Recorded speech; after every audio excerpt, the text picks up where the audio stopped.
सुरुवातीला जेव्हा आई वडील घडवत असतात तेव्हा एक सगळ्यांची स्वप्न असतात, तेव्हा बेसिक पहिली स्वप्न असतात डॉक्टर आणि इंजिनियर व्हायचं. म्हणजे आमच्या काळात तरी ती होती, आता बदललेली आहेत प्रत्येकाची स्वप्न. तसं मलाही माझ्या लहान कोणी विचारलं की काय होणार मोठ्यापणी, म्हटलं डॉक्टर होणार.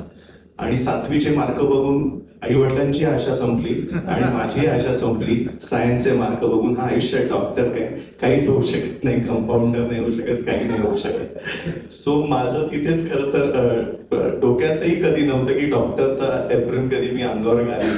आणि माझ्या नशिबाने माझ्या काहीतरी पुण्य केलं असेल मी की एवढी मोठी इतकी महत्वाची भूमिका मला साकारायला मिळाली. हे माझ्या मते माझ्या आई वडिलांचं पुण्य असेल किंवा त्यांची खरंच मनापासून इच्छा असेल ती अशा पद्धतीने पूर्ण झाली. आणि आज खरंच ते असते तर त्यांना एक वेगळा आनंद झाला असता.